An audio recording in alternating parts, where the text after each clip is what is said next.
헌신하면은요, 제가 이 헌신을 하면서 가장 힘들었던 것은 뭐냐면은 이게 어떻게 하는지 몰랐어요. 내가 하나님께 내 자신을 드린다 하는 내용이거든요, 헌신이. 그런데 어떻게 해야 내가 하나님께 내 자신을 드리는 건지 제가 잘 이해를 하지 못했습니다. 그래서 처음에 하나님의 말씀에 이렇게 열심히 순종하는 것이 이게 헌신이구나, 그렇게 생각했어요. 제가 교회에 들어와서 이것도 순종하고 저것도 순종하고 열심히 순종해 나갔습니다. 그런데 나중에 한참 하다 보니까 성경이 말하는 헌신은 그게 아니더라고요. 그래서 오늘 헌신이 무엇인지 하나씩 읽어보면서 찾아가도록 하겠습니다. 제가 읽어가면서 잠깐 멈추면서 우리가 의견을 나누는 그런 방식으로 공부를 하겠습니다. 하나님의 허락은 너희가 전심으로 나를 찾고 찾으면 나를 만나리라 라고 하셨다. 자, 여기서 하나님을 찾는데 전심으로 찾으라는 거예요. 전심. 제가 했던 실수는 이거예요. 전심으로 찾지 않았어요, 제가. 네. 이 전심으로 찾는다는 것이 그러면 어떤 경험인가? 이제 계속해서 이제 내려갑니다. 온 마음을 반드시 하나님께 바쳐야 하나니. 네, 헌신의 경험은 뭐냐면 온 마음을 반드시 바쳐야 된다 그랬어요. 반드시. 만일 그렇게 아니하면, 계속 읽겠어요. 만일 그렇게 아니하면 우리를 하나님의 형상으로 회복시키는 그 변화가 우리에게서 결코 생길 수 없는 것이다. 굉장히 중요한 얘기죠. 온 마음을 하나님께 드리는 이 경험이 없으면은, 선제되지 않으면은 성경에 나오는 변화는 있을 수 없다는 얘기예요. 얼마나 심각한 얘기입니까? 근데 제가 이렇게 안 했어요. 저는 온 마음을 드렸다고 생각했는데, 전 생애를 다 주님께 드렸다고 생각했는데 그게 아니었어요. 이게 무슨 얘기냐 하면은요, 제가 피자 얘기로 하면은 어떨까 모르겠는데, 피자 가게 가면은 피자가 이렇게 있는데요, 거기 어떤 데는 좀 맛있는 게 이렇게 몰려져 있습니다. 그러면 아이들이요, 그거 먼저 먹어요. 피자를 똑같이 자르는데 그거 먼저 손이 가는 것 같아요. 특별히 어린 아이들이. 왜 그래요? 그쪽 부분이 맛있으니까. 근데 우리가 하나님의 말씀을 대할 때 그렇게 대해요. 내가 원하는 말씀부터 먼저 먹습니다. 그건 뭐 말씀을 먹는 순서를 제가 얘기하는 게 아니에요. 근데 그것만 먹어요. 내 마음에 와닿지 않고 동의가 안 되는 말씀은 안 먹는 겁니다. 계속 놔둬요. 그러면 내가 좋아하는 말씀만 먹고, 내가 좋아하는 말씀 속에서 내가 다 순종하는 것 같아요. 그러니까 착각하는 거죠. 내가 좋아하는 말씀 속에서 계속 순종하는구나. 착각하는 거예요. 그러면 어떻게 돼요? 어떤 문제가 생깁니까? 내가 좋아하는 말씀 속에서는 정말 순종하고 아름다운 그리스도인처럼 살아가는 것처럼 보이는데, 나도 내 자신이 그렇게 보이고 다른 사람이 날 볼 때도 그렇게 보이는데, 내가 받아들이지 않는 말씀 속에는 어떻게 해요? 그 말씀 속에서 사탄이 공격하면 여지없이 쓰러지거든요. 그래서 어떤 때는 정말 그리스도인처럼 사는 것 같은데, 또 어떤 때는 확 뒤집어져서 정말 형편없어지는 거예요. 그러면 나도 당황하는 거예요. 도대체 이게 어떻게 된 건가? 제가 세상에서 살 때는요, 일관성이 있었어요. 성경을 몰랐을 때는 항상 일관성이 있었어요. 성경을 모를 때는. 네? 항상 술 마시는 거 좋아하고, 항상 세상 사람도 어울리는 거 좋아하고, 일관성이 있어요. 그런데 그리스도인이 되면은요, 일관성을 잃어버립니다. 많은 분들이. 왜요?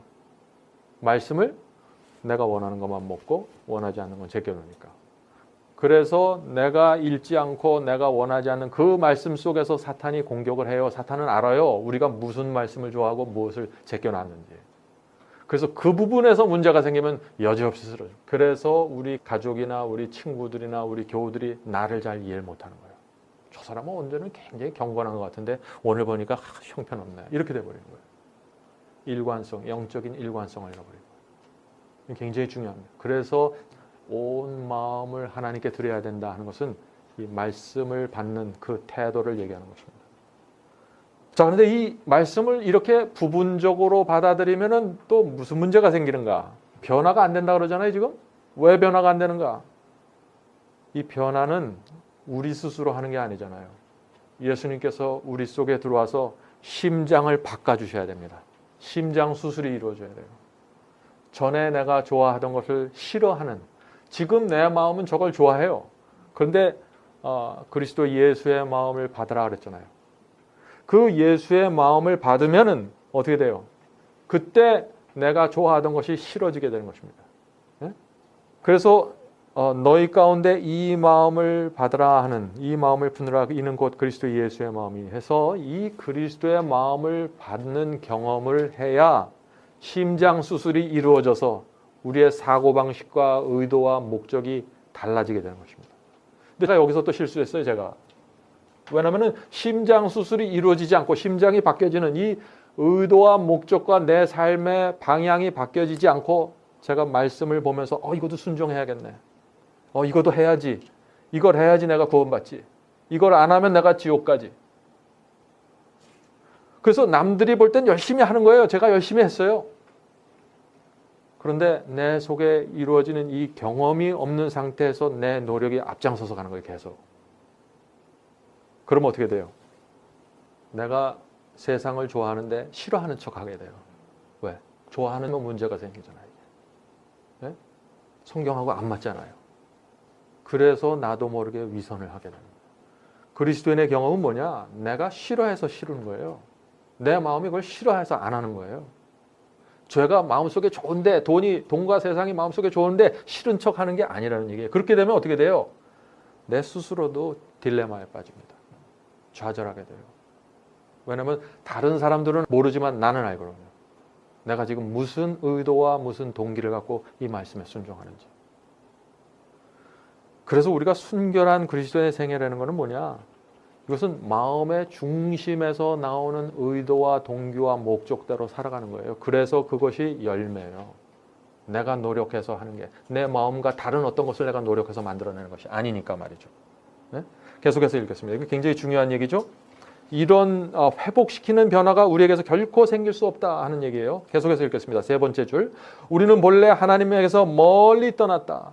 그럼 무슨 얘기를 하냐면은 우리는 결코 변화될 수 없다. 우리가 타고난 이 상태는 정말 불가능한 상태다. 속절이 없고 희망이 없는 상태다 하는 것을 얘기해요. 우리는 원래 하나님에게서 멀리 떠났다. 성령은 우리의 형편을 다음과 같은 말씀으로 진술하였다.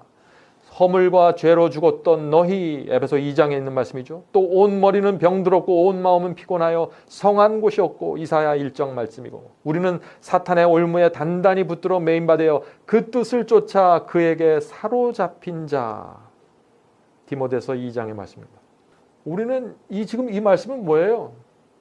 불가능하다는 얘기예요. 우리 스스로의 상태는 우리가 노력을 할지라도 어떤 부분은 되는 것 같지만 그것이 지속되지 못하고 자꾸 내 속에서, 내 삶 속에서 두 가지 모습이 나타나면서 스스로 좌절하게 되는.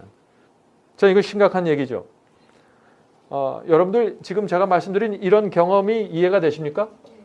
예, 저는 제 마음에 너무나 와닿는 얘기예요. 이 얘기가 지금. 우리가 말씀을 읽으면서요. 이거 말씀 참 은혜롭다. 거기서 끝나지 말고요.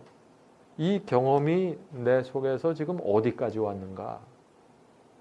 지금 이 말씀과 내 삶과 내 마음이 지금 어느 면에 있어서 차이가 있고 문제가 있는가? 그것을 살펴야 됩니다. 그래야 우리가 기도할 때 그 부분을 놓고 주님께 매달릴 수 있는 거예요. 제가 그렇게 하지 못했어요. 처음에. 이게 어떻게 하는 건지 몰랐어요. 성경을 어떻게 읽는 건지. 옛날에 학교 다닐 때 뭐 역사 공부하고 수학 공부하던 그런 식의 접근은 안 되는 거예요. 이게 성경은. 계속해서 읽겠습니다. 하나님께서 우리를 고쳐주시고 놓이게 하시기를 원하신다. 하나님께서 이게 소원이에요. 하나님의 소원은 우리가 이 죄로부터 고쳐주시고 죄로부터 풀려나게 되는 것이 하나님의 소원이에요. 하나님의 소원도 그것이고 우리도 사실 그걸 원해요. 그런데 왜 안 될까요? 이게 하나님도 원하고 우리도 원해요. 사실은. 그런데 왜 안 될까요? 어떻게 하는지 방법을 잘 모르고, 또 하나는 우리가 마음은 원하지만은 우리 육체 속에서 올라오는 정욕과 본성 자체가 우리를 잡아당기는 힘이 너무나 강력하기 때문에 자꾸 거기 쓰러지는 것이죠. 그래서 그런 문제를 어떻게 해결해야 되는지 우리 모임을 통해서 그런 문제를 좀 앞으로 자주 살펴보려고 합니다. 그러나 그렇게 하면은 전적인 변화, 즉 우리의 온 성질의 갱신이 요구되는 거로 우리는 우리 자신을 온전히 하나님께 바쳐야 한다. 이 말이 좀 번역이 참 어렵게 돼 있죠. 근데 우리가 우리 자신을 다 드리지 않으면은 그런 성경이 말하는 하나님께서 원하는 변화가 이루어지지 않을 거다 하는 그런 내용이죠. 자, 그 다음에 나오는 이 얘기가 참 많은 사람들이 오해할 수 있고 좀 방향이 빗나갈 수 있는 그런 말씀입니다. 한번 읽어볼까요? 자신으로 더불어 싸우는 싸움은 일찍이 싸운 싸움 중 가장 큰 싸움이다. 내 자신과 싸워야죠. 사도 바울이 내 자신을 쳐서 복종시키라 그랬으니까 싸워야 됩니다. 모든 것을 하나님의 뜻에 복종시키며 자신을 바치는 일은 고투이다. 이 고투는 막 고군분투한다는 얘기죠. 엄청난 노력이 필요하다는 얘기죠. 그러나 심령이 새로워져서 성결케 되려면 그 심령은 하나님께 순복시켜야 한다. 자, 이 경험이 제가 가장 오해했던 경험이 이거예요. 제가 교회를 안 다니다가 나이가 들어서 이제 교회로 오니까 어떻게 돼요? 그 마음은 순수하니까 무슨 말씀이 있으면 내 자신을 사도 바울이 날마다 우리 자신을 부인해야 된다. 매일 부인해야지. 또 고투해야 된다. 열심히 투쟁해야 된다. 투쟁해야지. 그래서 했어요, 실제로. 내 자신의 최선을 다해서 했습니다. 그런데 그게 어떤 때는 되고 어떤 때는 잘 안 되는 것 같아, 이게. 그래서 이게 도대체 무슨 문제인가? 이를 악물고 두 손을 불끈 쥐고 나는 끝까지 해낸다. 제가 또 결심하면 잘하 그럼요. 예? 내가 저거 하면 결심하면 의지력이 있는, 예? 그렇게 내 의지를 갖고 무엇을 하고 무엇을 안 하고 우리의 선택의 중요성을 많이 강조하잖아요. 그래서 딱 내가 판단하고 합리적으로 판단해서 내가 잘 판단해야지. 내 의지로 무엇을 결정해야지. 근데 그게 굉장히 중요한 개념이고 중요한 믿음인데요. 그것만 갖고는 안 되잖아요. 그것만 갖고는. 그래서 이게 도대체 그래서 이 경험을 잘못 이해하면 어떻게 되냐면은 율법적인 신앙으로 들어가는 거예요. 자기도 모르게. 다들 율법적인 신앙이 잘못됐다는 건 이구동성으로 얘기해요. 누구든지. 그러나 나도 모르게 율법적인 신앙, 무엇을 내 스스로의 의지와 결단으로 선택해서 저거 이 교리 맞지? 영혼 멸절 이게 맞는 거야. 뭐 짐승에 대한 문제 이게 맞는 거야. 내가 선택하는 거예요. 그건 맞아요. 근데 모든 것이 어떤 교리를 선택하는 것처럼 이루어지지는 않거든요. 왜냐하면 그것은 내 마음속에서 이루어지는 겁니다. 그래서 이게 내 마음이 주님께 드려지지 않은 상태에서 선택하기 시작하면 어떤 문제가 생기냐. 그게 바로 율법적인 신앙으로 빠져나가는 첫 번째 단계가 되는 것입니다. 우리 온 마음이 주 앞에 드려지지 않은 상태에서 내가 선택하기 시작하면 어떻게 되는가. 참 마음의 딜레마가 가면 갈수록 생깁니다. 그래서 뭐 그런 것들이 단 한순간에 이루어지는 경험 같지는 않아요. 나는 내 마음을 다 드렸다고 생각했는데 알고 보니까 그게 아니고, 나는 정말 하나님을 사랑하는 줄 알았더니 알고 보니까 그게 아니었고, 그래서 이런 몇 단계에 내가 내 스스로의 진정한 형편을 아는 그런 경험이 우리 생애 속에 필요한 것입니다. 그래서 우리가 어떤 교리를 무슨 세미나에 가서 전체를 이해하면 바로 하늘 가는 게 아니잖아요. 어떤 교리와 말씀을 이해하면 그 다음부터는 그게 내 경험 속으로 이루어져야 되는데 그게 일평생 걸려요. 네? 그래서 하나님께서 어떤 때는 우리에게 고난을 허락하시는 것입니다. 고난을 통과하지 않으면 그게 뭔지를 몰라요. 그게 뭔지 몰라요. 어쩔 수 없어요. 어떤 때는 가난에 빠져봐야 그것을 이해할 수 있어요. 어떤 때는 돈을 많이 벌어봤다가 잔뜩 교만해지고 사람들한테 온갖 망신을 당해봐야 그게 뭔지를 알아요. 그래서 하나님께서 우리에게 그런 여러 가지 경험들을 허락해 주실 수밖에 없다.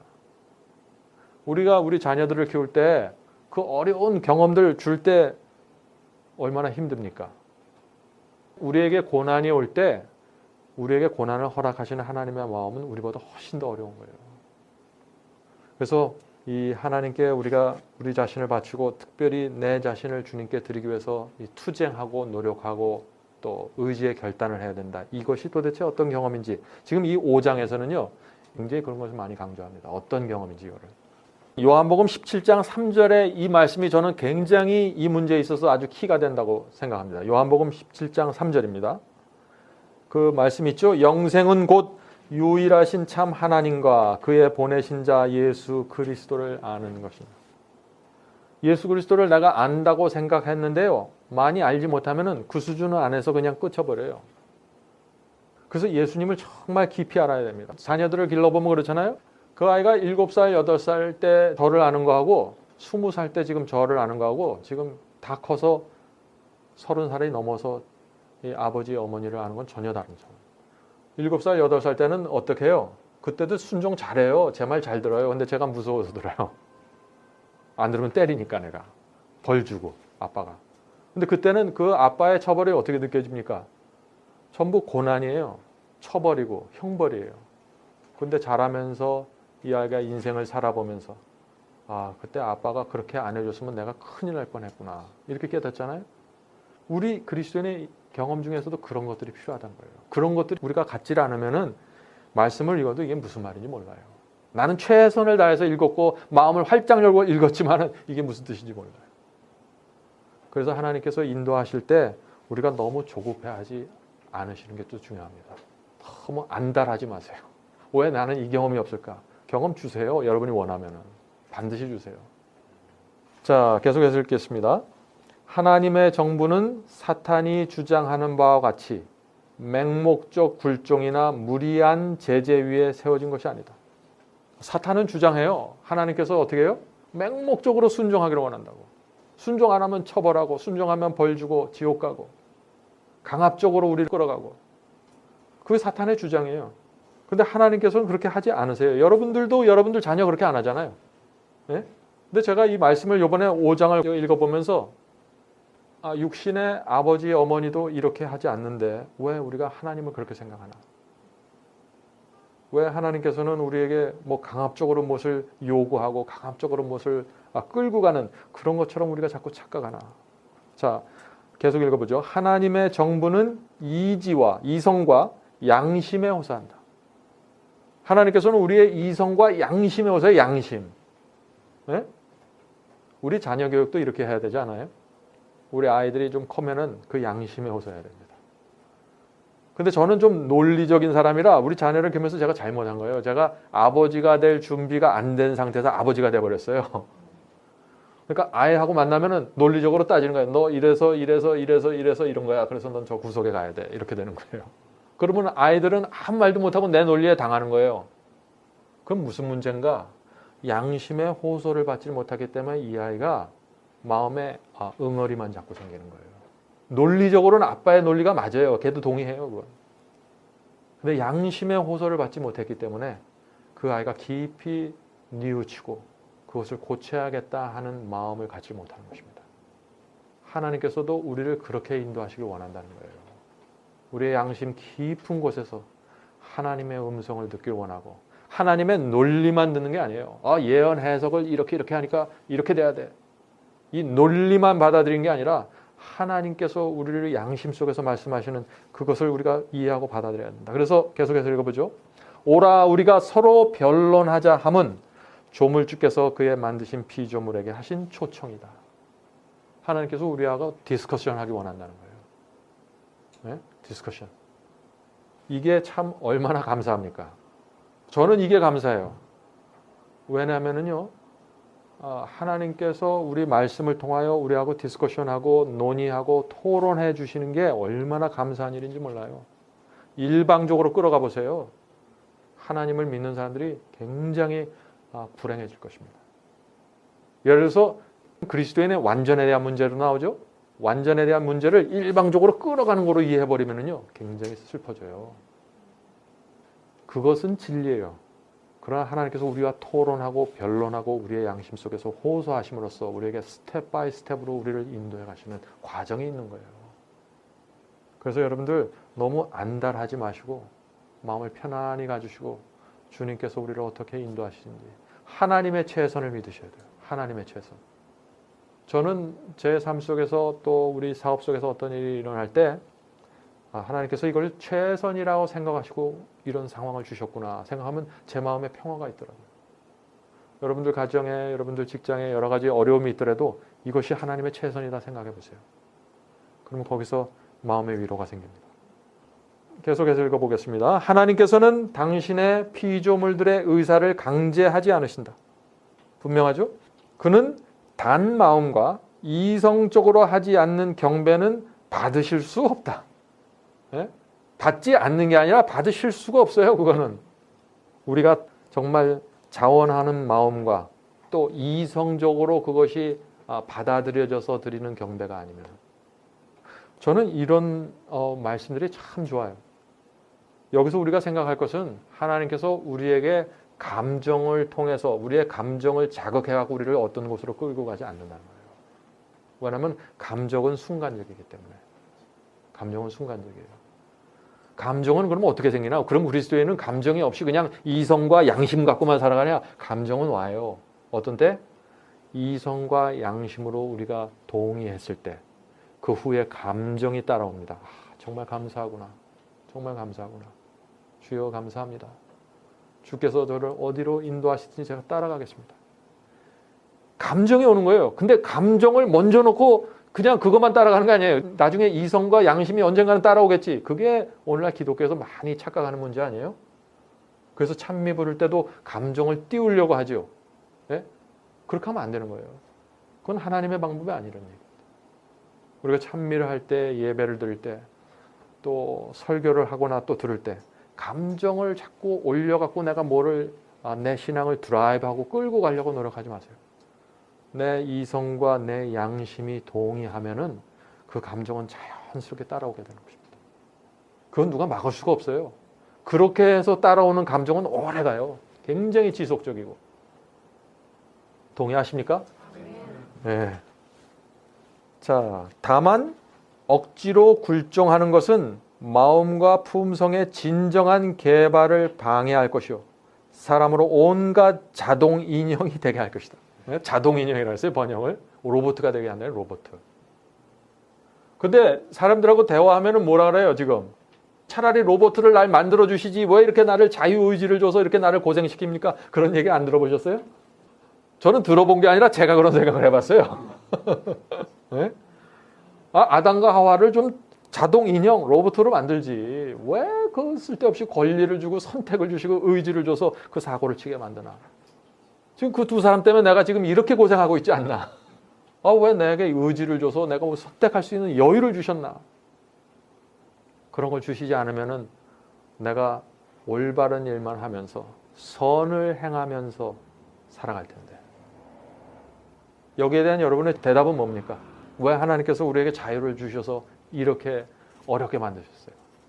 여러분이 할 수 있는 대답은 뭐예요? 여기서.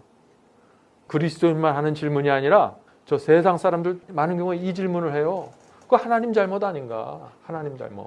하나님이 이렇게 자유의지 줘서 다 망가뜨려 놓고 이제는 또 뭐 잘못해갖고 지옥 보내보낸다, 천국에 이게 너무 비논리적이 아닌가? 이런 얘기들, 이런 질문들. 하나님께서 만약에 우리를 딱 프로그램해서 저 컴퓨터가 돌아가는 것처럼 정해진 루트만 다닐 수 있는 그 프로그램대로만 움직이면은 우리가 어떻게 될까요? 여러분들 행복하실 것 같아요? 여러분들 자녀가 딱 정해진 프로그램대로만 움직이는 거예요. 네? 그 아이가 태어나면 내가 원하는 대로 딱 세팅을 해놔요. 그리고 그렇게 살아가는 거예요, 평생을. 그러면 얼마나 좋을까요, 부모가? 싸울 일도 없고 뭐 말 안 듣는다고 얼굴 찌푸릴 일도 없고. 어떻게 생각하세요? 부모 자식 간의 관계가 형성이 안 돼요. 하나님께서 인간을 창조하실 때는 토론하고 대화할 상대를 창조하신 거예요. 사랑이라는 거는 거절할 수 있는 자유를 줘야 사랑이 되잖아요. 남녀지간의 사랑이 어때요? 그 여자에게 절대 거절할 수 없는 딱 그렇게 세팅을 해놓으면 그게 사랑이에요? 배반할 수 있는데 배반하지 않는 사랑을 하나님께서 요구하시는 거예요. 순종하지 않을 수 있는데 순종하는 그런 관계를 원하시는 거예요. 그게 참된 관계고 그게 참된 아버지와 아들의 관계잖아요.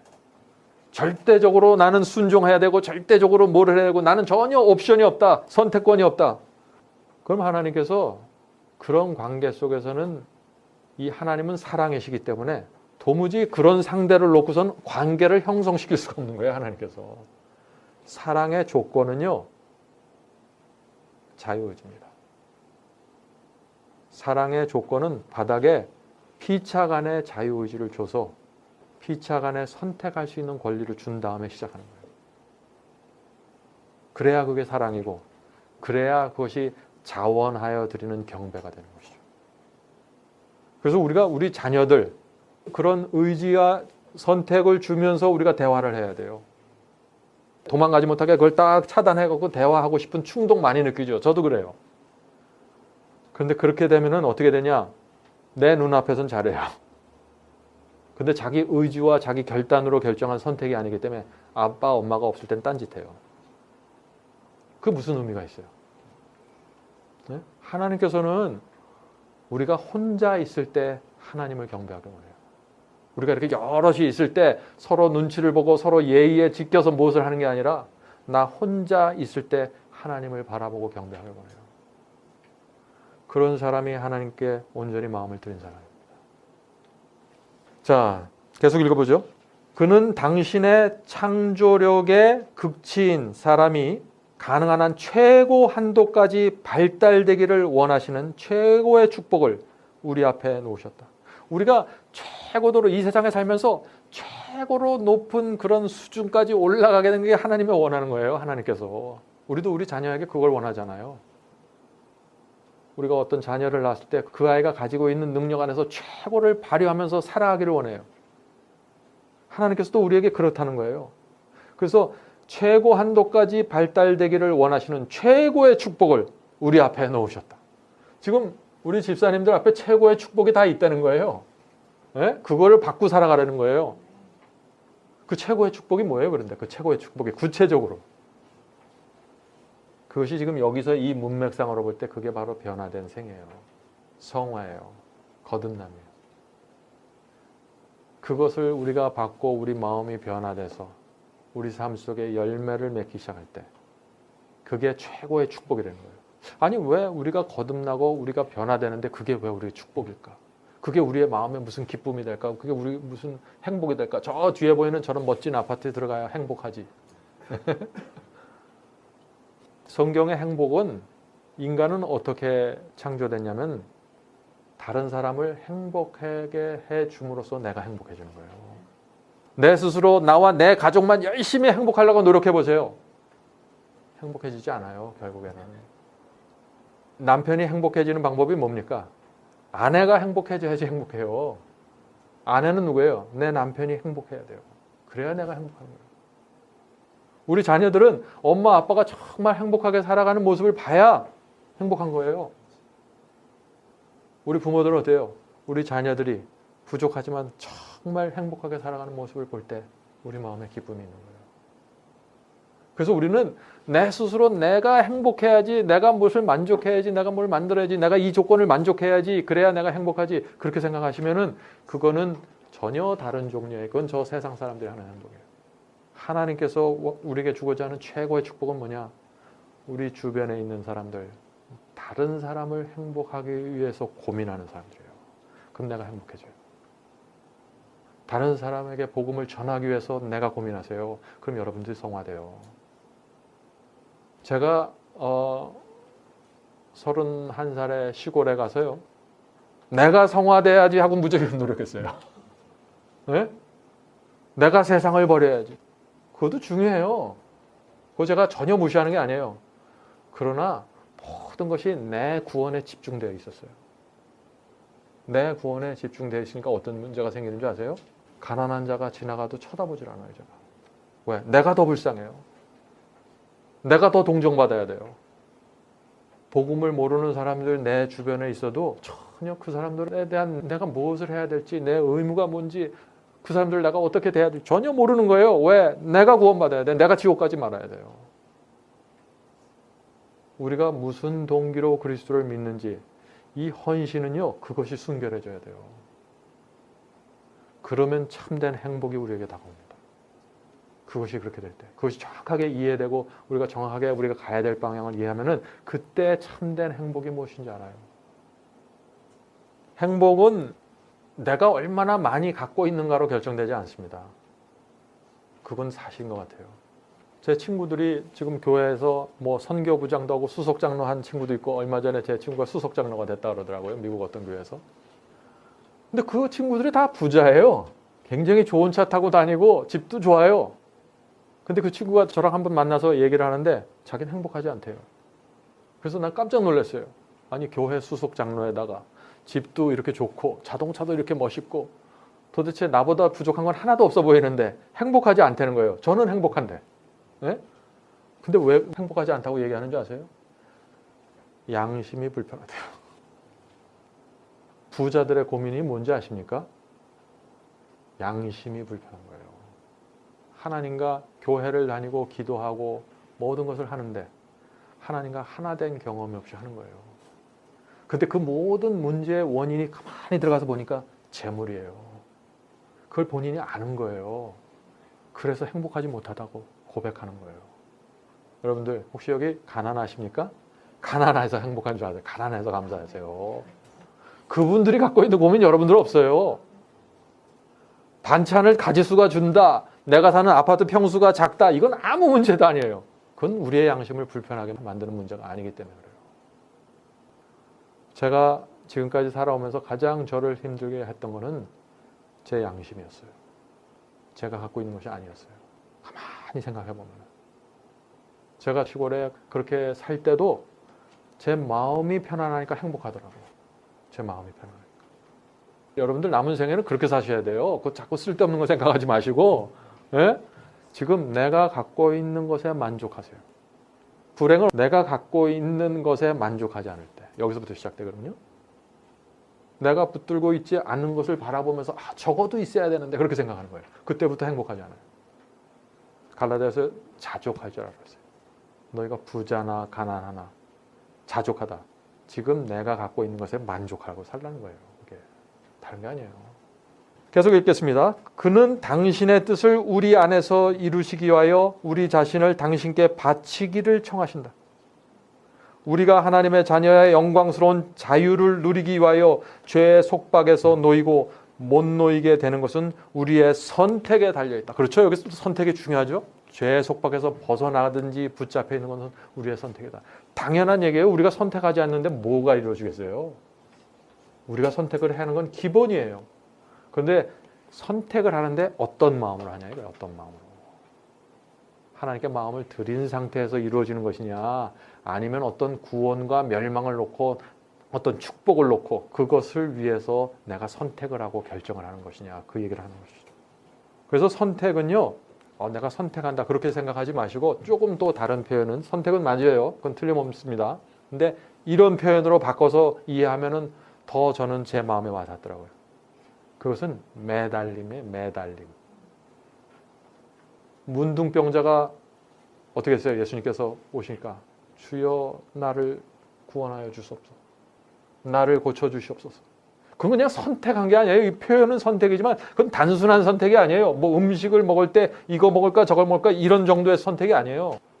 두 가지 교리가 영원 불멸설과 영원 멸설이 있는 내가 어떤 교리를 먹을까 이런 종류의 선택이 아니라는 얘기예요. 이거는 매달림이에요. 주께서 날 버리시면 제가 갈 곳이 없습니다. 절박함이에요.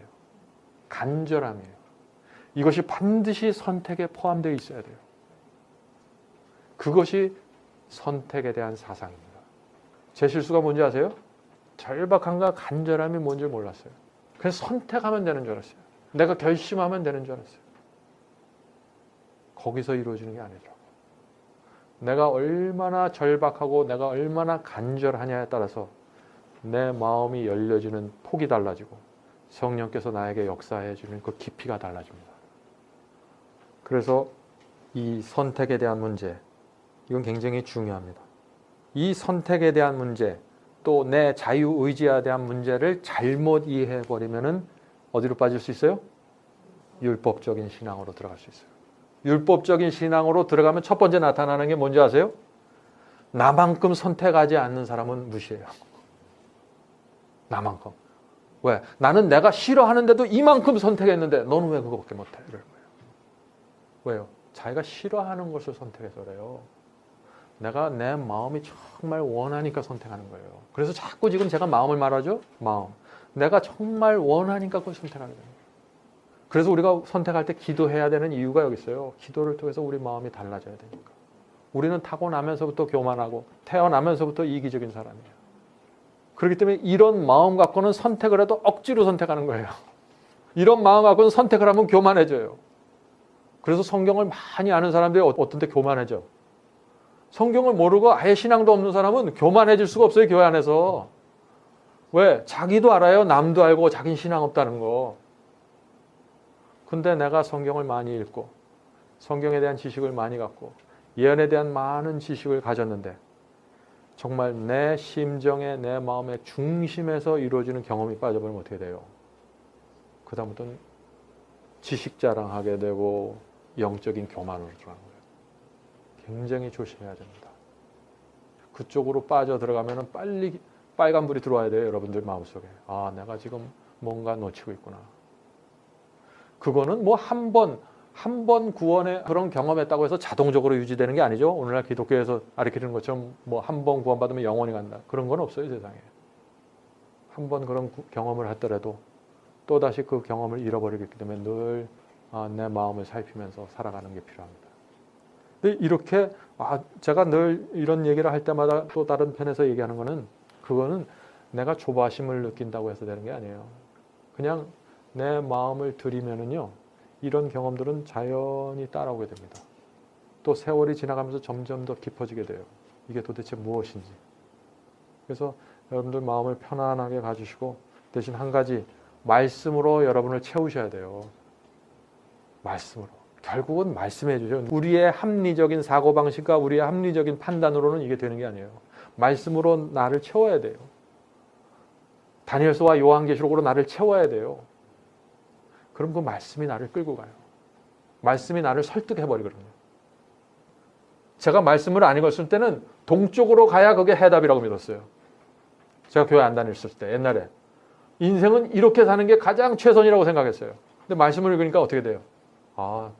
동쪽으로 가면 그건 안 되는 거구나. 서쪽으로 가야 되는 거구나. 내가 설득을 당해버렸어요. 하나님의 말씀에. 그러면 서쪽으로 가는 게 당연한 거예요. 그 다음부터는. 그런 경험이 있어야 된다. 그거는 말씀을 공부하지 않으면 안 돼요. 어떤 분들은 말씀은 공부하지 않고 말씀을 읽지 않으면서 자꾸 결심만 하려고 그래요. 기도만 하려고 그래요. 안 돼요. 그거는. 말씀으로 나를 채워야 돼요. 말씀으로 내가 설득 당해야 돼요. 완전히. 하나님과의 변론에서. 말씀을 읽는다는 건 하나님과 변론하는 거거든요. 하나님께서 좁은 길을 가라는데 나는 넓은 길을 가기 원해요. 그래서 하나님과 나와 토론해야 돼요. 그래서 하나님께서 결국은 네가 좁은 길을 가는 게 최고의 선택이고 최선의 지혜고 최고의 행복이다 하는 게 내 마음에 설득이 돼야 돼요. 그래야 기쁜 마음으로 가죠. 네? 예수님께서 뭐라 그랬어요? 너희들이 집을 짓기 전에 먼저 계산을 해보라 그랬잖아요. 공사하기 전에. 따져보라 그랬잖아요. 왜 그래요? 예수님께서 왜 그런 말씀하시나요? 하나님은 자신 있어요. 너희들이 가만히 생각하고 따져보면은 내가 말하는 게 맞다는 것을 너희가 인정할 수밖에 없어. 하나님은 자신 있는 거예요. 하나님께서는 우리에게 따져보길 원해요. 그래서 우리가 마음이 동해서 이것이 가장 지혜이고 이것이 하늘의 지혜이구나. 그래서 나오는 선택을 기다리시는 거예요. 그런 선택은 두 주먹을 줘야만 하는 선택이 아니죠. 네, 그거는 온 마음이 다해서 동하는 선택이에요. 자, 오늘 1페이지만 공부하겠습니다. 너무 자세하게 했죠? 다음부터는 좀 빠르게 하도록 하겠습니다. 여러분들 오늘 질문 있으세요? 질문이 없으면 안 됩니다. 질문. 오늘은 제가 이제 다음 주부터는 교재를 미리 드렸으니까 여기서 이게 도대체 무슨 경험인지 모르겠다. 여기서 이게 도대체 어떤 말인지 모르겠다. 제가 여러분에게 다 대답을 드릴 수는 없는 거고요. 우리가 서로의 경험과 이 말씀이 의미하는 진정한 의미가 뭔지, 왜 나는 내 속에서는 이런 경험이 안 생기는 건지, 왜 이런 경험이 생겼다가 사라지는 건지, 여러 가지 질문이 있을 수 있잖아요. 또 성경도 이렇게 접근하면은요, 엄청난 축복을 받아요. 지식은 기본이에요. 지식은 기본이에요. 지식 갖고 승부하려고 하지 마세요. 그거 갖고는 안 됩니다. 그렇게 승부하는 사람들은 저 고시 공부 준비하는 사람들이고, 그거는 우리가 기본이에요. 막달라 마리아가 여러분들 얼마나 많은 지식을 가지고 있었다고 생각하세요? 네? 삭개오가 얼마나 많은 성경에 대한 지식을 가지고 있을까요? 그 당시 지식은 누가요? 바리새인들이 다 갖고 있었어요. 근데 지식이 경험으로 연결이 안 되면 지식이 뒤틀려 버립니다. 지식이 경험으로 연결이 안 되면요, 그 지식이 내 경험을 합리화시키는 쪽으로 가버려요. 그냥.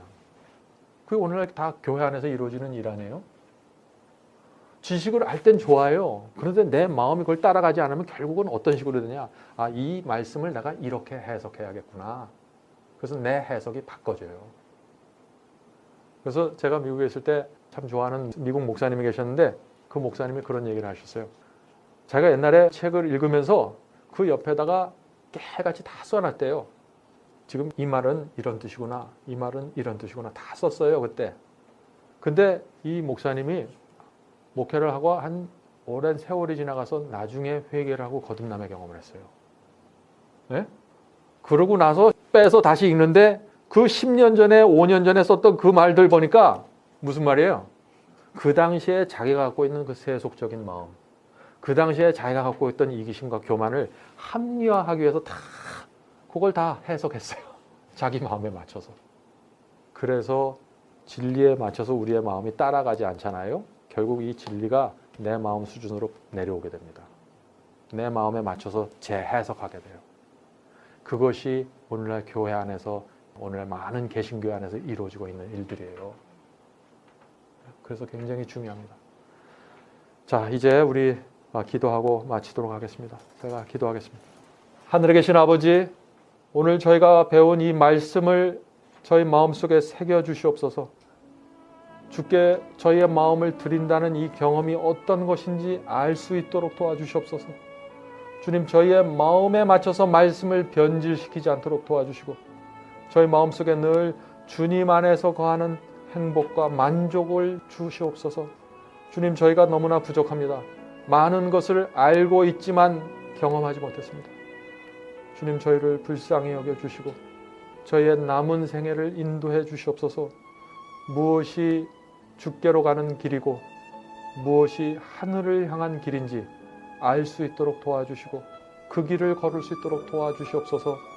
예수님의 이름으로 간절히 기도합니다.